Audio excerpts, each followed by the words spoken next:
ಎಲ್ರಿಗೂ ನಮಸ್ಕಾರ. ನಾನಿವತ್ತು ಒಂದು ಪೌಷ್ಟಿಕವಾದ ಪೌಡರ್ ಮಾಡ್ಕೊತಾ ಇದ್ದೀನಿ. ಮನೆಯಲ್ಲೇ ತಯಾರಿಸ್ಕೊತಾ ಇದ್ದೀನಿ. ಇದು ಬಾಣಂತಿಯರಿಗೆಲ್ಲ ತುಂಬ ಒಳ್ಳೆಯದು. ಹಾಗೆ ಮೈಕೈ ನೋವು, ಮೂಳೆ ನೋವು ಇವಕ್ಕೂ ಸಹ ತುಂಬಾ ಒಳ್ಳೆಯದು. ಹೇಗೆ ಮಾಡೋದು ಅಂತ ನೋಡೋಣ ಬನ್ನಿ. ನಾನಿಲ್ಲಿ ಮೊದಲಿಗೆ ಕಡಲೆಕಾಯಿ ಬೀಜನ ಹುರ್ಕೊಂಡು ಸಪ್ರೇಟಾಗಿ ಎತ್ತಿಟ್ಕೊತಾ ಇದ್ದೀನಿ. ಅದೇ ರೀತಿ ಗಸಗಸೆಯನ್ನು ಸ್ವಲ್ಪ ಹುರ್ಕೊತಾ ಇದ್ದೀನಿ. ಡ್ರೈ ಫ್ರೂಟ್ಸ್ಗಳನ್ನು ಸಹ ಎಲ್ಲ ಒಂದೊಂದಾಗಿ ಹುರ್ಕೊತಾ ಇದ್ದೀನಿ. ಇದಕ್ಕೆ ಬಾದಾಮಿ, ಗೋಡಂಬಿ, ಅವಕಾಡೋ, ಒಣ ಖರ್ಜೂರ ಯಾವ್ದು ಬೇಕಾದರೂ ಹಾಕ್ಕೋಬೋದು.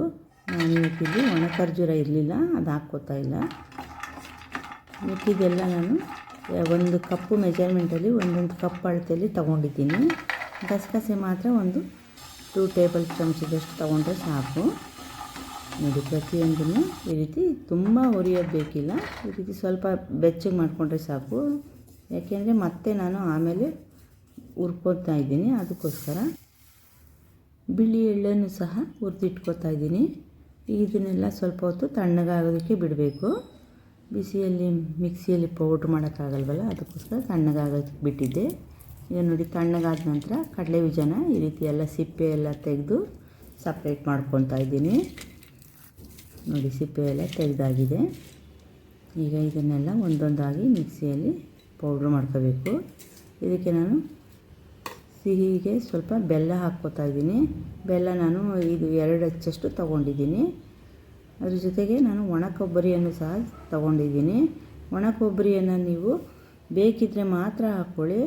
ಈಗ ಸ್ವಲ್ಪ ದಿವಸದಲ್ಲೇ ಬೇಗ ಖಾಲಿ ಮಾಡ್ತೀವಿ ಅನ್ನೋದಾದರೆ ಒಣ ಕೊಬ್ಬರಿ ಹಾಕ್ಕೊಳ್ಳಿ. ತಿಂಗಳಾನುಗಟ್ಟಲೆ ಇಟ್ಕೊಂಡು ಕುಡಿಯೋದಾದರೆ ಒಣ ಕೊಬ್ಬರಿನ ಸ್ಕಿಪ್ ಮಾಡಿಕೊಂಡ್ರೆ ಒಳ್ಳೆಯದು. ಏಕೆಂದರೆ ಕೊಬ್ಬರಿ ಸ್ವಲ್ಪ ಸ್ಮೆಲ್ ಬರೋದಕ್ಕೆ ಸ್ಟಾರ್ಟ್ ಆಗುತ್ತೆ. ಈಗ ನೋಡಿ, ಒಂದೊಂದಾಗಿ ಡ್ರೈ ಫ್ರೂಟ್ಸ್ಗಳನ್ನೆಲ್ಲ ಮಿಕ್ಸಿ ಜಾರ್ನಲ್ಲಿ ಹಾಕ್ಕೊಂಡು ಪುಡಿ ಮಾಡ್ಕೋಬೇಕು. ಮಿಕ್ಸಿ ಜಾರು ಒದ್ದೆ ಇರಬಾರ್ದು. ನೋಡಿ, ಈ ರೀತಿ ಪುಡಿ ಮಾಡಿ ಎಲ್ಲ ಒಂದು ಪಾತ್ರೆಗೆ ಹಾಕ್ಕೋತಾ ಇದ್ದೀನಿ. ಈ ಪೌಡರನ್ನು ಹಾಗೆ ಇಟ್ಕೊಂಡು ನೀವು ಡೈಲಿ ಬೇಕಾದರೆ ಹಾಲಿಗೆ ಹಾಕ್ಕೊಂಡು ಕುಡಿಬೋದು. ಇಲ್ಲಾಂದರೆ ವೀಳ್ಯದೆಲೆ ಬರುತ್ತಲ್ವ, ತಿನ್ನೋದು ವೀಳ್ಯದೆಲೆ, ಅದ್ರ ಜೊತೆಯೂ ಸಹ ಇದನ್ನು ಒಂದೊಂದು ಸ್ಪೂನಷ್ಟು ಹಾಕ್ಕೊಂಡು ತಿಂದರೆ ಬಾಣಂತಿಯರಿಗೆ ಹಾಲು ಚೆನ್ನಾಗಿ ಬರುತ್ತೆ. ತುಂಬಾ ಒಳ್ಳೆಯದು. ಮೈಕೈ ನೋವು, ಮೂಳೆ ನೋವಂತೂ ತುಂಬಾ ಒಳ್ಳೆಯದು. ನೀವೊಮ್ಮೆ ಮಾಡಿ ನೋಡಿ. ನಿಮ್ಗೆ ಇಷ್ಟ ಆಯಿತು ಅಂದರೆ ಬೇರೆಯವ್ರಿಗೂ ಶೇರ್ ಮಾಡಿ. ಹಾಗೆ ನನ್ನ ಚಾನಲ್ನ ಯಾರಾದರೂ ಹೊಸಬರು ನೋಡ್ತಾಯಿದ್ರೆ ಸಬ್ಸ್ಕ್ರೈಬ್ ಮಾಡಿ. ನಿಮ್ಮ ಅನಿಸಿಕೆ ಅಭಿಪ್ರಾಯಗಳನ್ನ ಕಮೆಂಟ್ ಮಾಡಿ ತಿಳಿಸಿ. ಹಾಗೆ ತಪ್ಪದೇ ಒಂದು ಲೈಕ್ ಮಾಡಿ. ಈಗ ನೋಡಿ, ಪ್ರತಿಯೊಂದು ಎಲ್ಲನೂ ಈ ರೀತಿ ಒಂದು ಪಾತ್ರೆಗೆ ಹಾಕ್ಕೋತಾ ಇದ್ದೀನಿ. ಮೊದಲಿಗೆ ನಾನು ಬೆಲ್ಲವನ್ನು ಪುಡಿ ಮಾಡಿ ಇಟ್ಕೊಂಡಿದ್ನಲ್ಲ, ಅದನ್ನು ಹಾಕ್ಕೋತಾ ಇದ್ದೀನಿ. ಬೆಲ್ಲನ ನೋಡಿಕೊಂಡು ನಿಮಗೆ ಸಿಹಿ ಅನುಸಾರ ಎಷ್ಟು ಬೇಕೋ ನೋಡಿಕೊಂಡು ಹಾಕ್ಕೊಳ್ಳಿ. ಕೆಲವೊಂದು ಬೆಲ್ಲ ಸಿಹಿ ಇರುತ್ತೆ, ಕೆಲವೊಂದು ಬೆಲ್ಲ ಸ್ವಲ್ಪ ಸಿಹಿ ಕಮ್ಮಿ ಇರುತ್ತೆ. ನಾನಿಲ್ಲಿ 2 ಅಚ್ಚಷ್ಟು ಬೆಲ್ಲ ಹಾಕ್ಕೊಂಡಿದ್ದೀನಿ. ಅದಾದಮೇಲೆ ಎಲ್ಲ ಪುಡಿ ಮಾಡಿ ಇಟ್ಕೊಂಡಿದ್ನಲ್ವ, ಆ ಪೌಡರನ್ನು ಸಹ ಹಾಕ್ಕೊತಾ ಇದ್ದೀನಿ.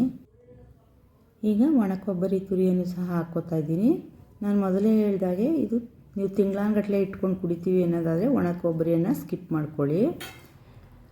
ಸ್ವಲ್ಪ ಸ್ವಲ್ಪನೇ ಮಾಡಿಕೊಂಡು ಬೇಗ ಖಾಲಿ ಮಾಡ್ತೀವಿ ಅನ್ನೋದಾದರೆ ಮಾತ್ರ ಒಣ ಕೊಬ್ಬರಿಯನ್ನು ಹಾಕ್ಕೊಳ್ಳಿ.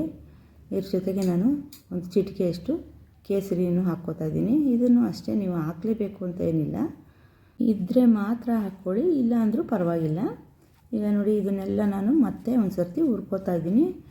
ಈಗ ಹುರಿಯುವಾಗ ನಾವು ಆದಷ್ಟು ಕಡಿಮೆ ಉರಿಯಲ್ಲಿ ಹುರ್ಕೋಬೇಕು.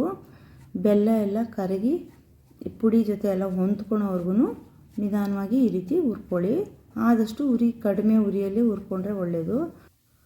ನೋಡಿ, ಇವಾಗ ಇದಾಗಿದೆ, ತೆಗೆದಿಟ್ಕೋತಾ ಇದ್ದೀನಿ. ಇದನ್ನು ನೀವು ಉಂಡೆ ಕಟ್ಕೊಳೋದಾದರೆ ಆದಷ್ಟು ಸ್ವಲ್ಪ ಬಿಸಿ ಇದ್ದಾಗಲೇ ಉಂಡೆ ಕಟ್ಕೋಬೇಕಾಗುತ್ತೆ.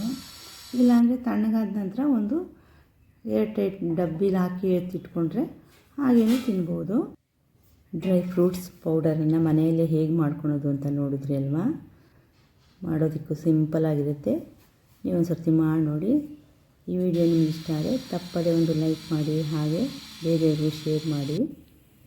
ಮತ್ತೊಂದು ವಿಡಿಯೋದೊಂದಿಗೆ ನಿಮ್ಮನ್ನು ಭೇಟಿ ಆಗ್ತೀನಿ. ಅಲ್ಲಿವರೆಗೂ ಎಲ್ಲರಿಗೂ ತುಂಬ ಹೃದಯದ ಧನ್ಯವಾದಗಳು.